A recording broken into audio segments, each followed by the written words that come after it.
Welcome to This Explainer. Today, we are going to completely reshape your understanding of the Industrial Revolution. We usually tend to think of this era as just a purely Western phenomenon, right?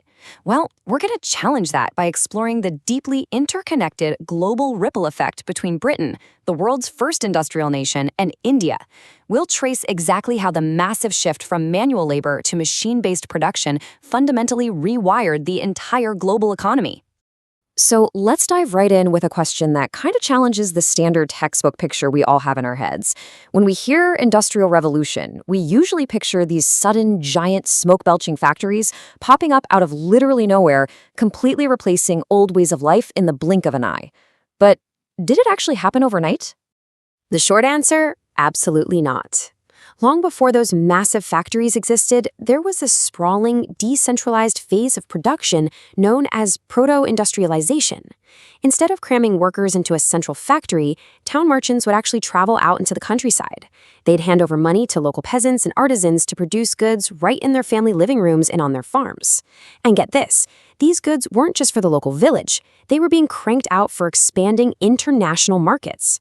The whole system was firmly rooted in the household. Section 1. The Slow Factory. A gradual revolution. Okay, the pacing of this whole process is incredibly drawn out. The very earliest factories in England appeared back in the 1730s, but they really didn't multiply rapidly until the late 18th century. This massive boom was spearheaded by the cotton industry. You had an entrepreneur named Richard Arkwright who created the cotton mill, which finally allowed all the separate processes like spinning, twisting, and rolling to be done under one roof, managed by a central authority. It was a monumental shift for sure, but mechanization still took many, many decades to really take hold.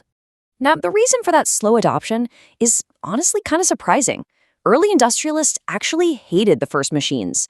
I mean, human labor was incredibly cheap, so factory owners had zero incentive to shell out for an expensive steam engine that was basically guaranteed to break down. Take James Watt's 1781 improvement on the Newcomen steam engine, for example. It cost an absolute fortune and was notoriously fragile. Plus, seasonal industries, think Victorian gasworks and breweries, most needed workers just in the winter. They vastly preferred hiring cheap, flexible human labor for a few months over buying delicate, high-maintenance machinery. On top of that, machines could only spit out standardized goods, while the market still really demanded specific shapes and intricate designs that only human hands could craft. Because of all that, we get this truly mind-blowing statistic, 20%. Even by the very end of the 19th century, less than 20% of the total workforce was actually employed in technologically advanced industrial sectors.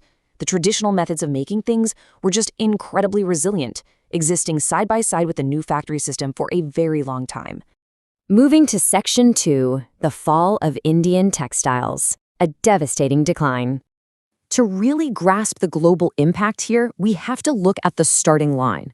Before British factories took over, and way before the British East India Company established its rule, India was the undisputed dominant king of the global textile market. If you wanted the world's absolute finest varieties of silk and cotton, you looked to India. They had this massive, thriving export network built entirely on highly skilled, manual artisan labor. But the British East India Company systematically took a sledgehammer to that dominance.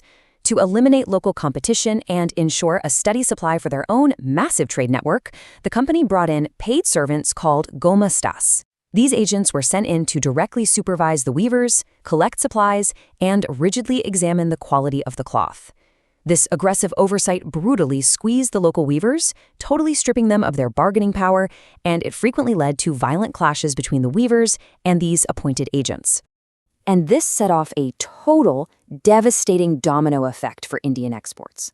First, the gomastas monopolized local control. Then, dirt-cheap, machine-made cotton goods from Britain flooded into the Indian markets, completely undercutting local prices. To twist the knife even further, Britain slapped massive import duties on Indian cloth, making it impossible for Indian weavers to sell their goods over there. And then, the lethal blow. The U.S. Civil War breaks out, cutting off Britain's supply of American raw cotton. In an absolute panic, Britain turned to India and aggressively drained its raw cotton supply. This created a massive shortage for local Indian weavers, literally starving them of the raw materials they needed to survive. Just a complete, brutal collapse. Which leads us to Section 3, India's Industrial Rebirth. India's Factory Rise. But hey, the story definitely doesn't end with a collapse. Driven by some seriously visionary local entrepreneurs, India actually started building its own modern mechanized industry. The very first cotton mill in India popped up in Bombay in 1854. This incredible shift was championed by pioneering figures like Dwarkanath Tagore, Dinshaw Petit, and Jamsetji Nisarwanji Tata. These entrepreneurs managed to navigate a heavily British-controlled economy to lay the foundational stones of India's very own modern industrial sectors. The real game changer for India's domestic industries arrived with World War I. Suddenly, all those British factories were completely distracted, having to divert all their resources to producing war materials. This opened up a huge vacuum. Indian mills immediately stepped in to supply the massive local market that Britain had essentially abandoned. But they didn't stop there.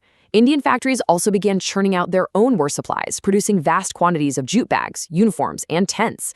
This sudden, massive surge in demand led to an incredible industrial boom for India, firmly cementing its own factory revolution. Finally, Section 4, the birth of consumerism, modern marketing. So, whether we're talking about Britain or India, this whole industrial boom created a brand new problem. How on earth do you sell unprecedented quantities of factory-made goods? You see, back when goods were made by a local artisan, you trusted the person making it. But to build trust in completely unfamiliar machine-made items shipped from hundreds of miles away, companies had to introduce aggressive advertising to create a brand new consumer culture. They started using prominent origin labels. A label reading "Made in Manchester" wasn't just giving you geographical info. It was a carefully designed symbol of quality and consistency, meant to persuade hesitant buyers. And this led to a brilliantly sophisticated early form of localized marketing. British manufacturers realized pretty quickly that a "Made in Manchester" label might not exactly resonate with everyone in India. So foreign brands literally started printing images of Indian deities like Krishna and Saraswati or important royalty right onto their calendars and labels. By wrapping a foreign mass-produced product in deeply familiar, revered cultural imagery, manufacturers tricked the brain into making imported goods feel local, safe, and trustworthy to Indian consumers. It's honestly fascinating how well these early manufacturers understood human psychology. As we wrap up this explainer, I want to leave you with this provocative thought.